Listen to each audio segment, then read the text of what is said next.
Assalamualaikum warahmatullahi wabarakatuh.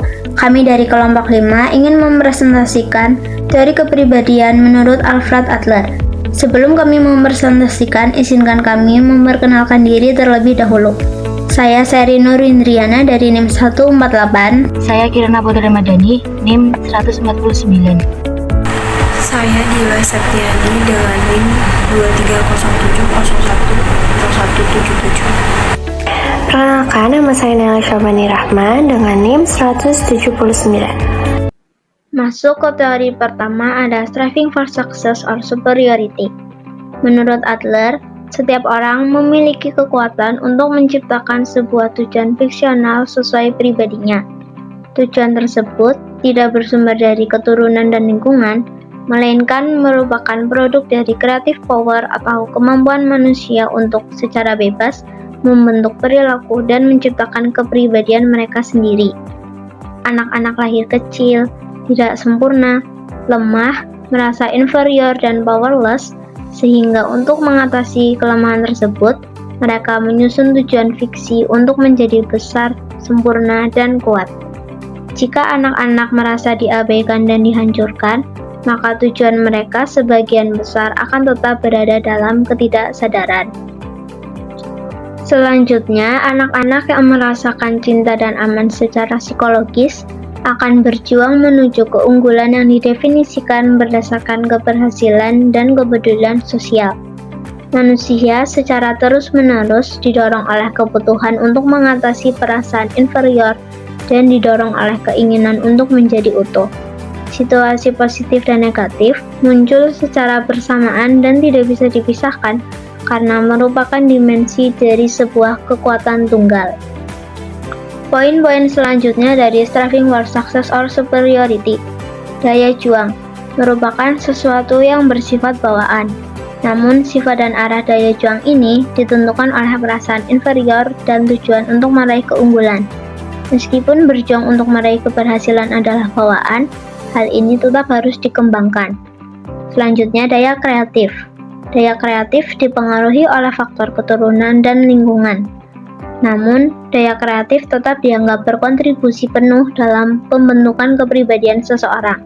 Poin terakhir, faktor keturunan menentukan potensi, sedangkan faktor lingkungan berperan pada minat sosial dan keteguhan. Unity and self-consistency of personality. Kepribadian itu menyatu pada self-consistent. Adler berharap untuk menekankan keyakinannya bahwa setiap orang itu unik dan tidak terpisahkan. Dengan kata lain, menekankan bahwa kesatuan fundamental dari kepribadian dan gagasan bahwa perilaku yang konsisten itu tidak ada. Menurut Adler, keseluruhan diri manusia berjuang dengan cara yang self-consistent demi satu tujuan, dan setiap tindakan serta fungsi masing-masing hanya dapat dipahami sebagai bagian dari tujuan tersebut.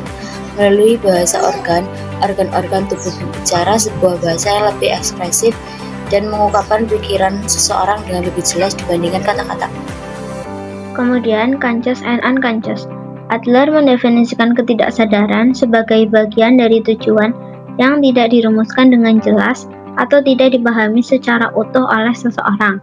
Gaya hidup yang sehat atau tidak sehat tergantung pada tingkat minat sosial yang setiap orang kembangkan selama masa kanak-kanak. Selanjutnya adalah lifestyle, struktur kepribadian yang self-cognizant berkembang menjadi lifestyle. Seorang lifestyle merupakan istilah yang digunakan founder untuk menunjukkan selera hidup seseorang. Gaya hidup tergantung tujuan seseorang, konsep diri, perasaan terhadap orang lain, dan sikap terhadap dunia. Gaya hidup seseorang terbentuk cukup baik ketika mencapai umur 4 atau 5 tahun.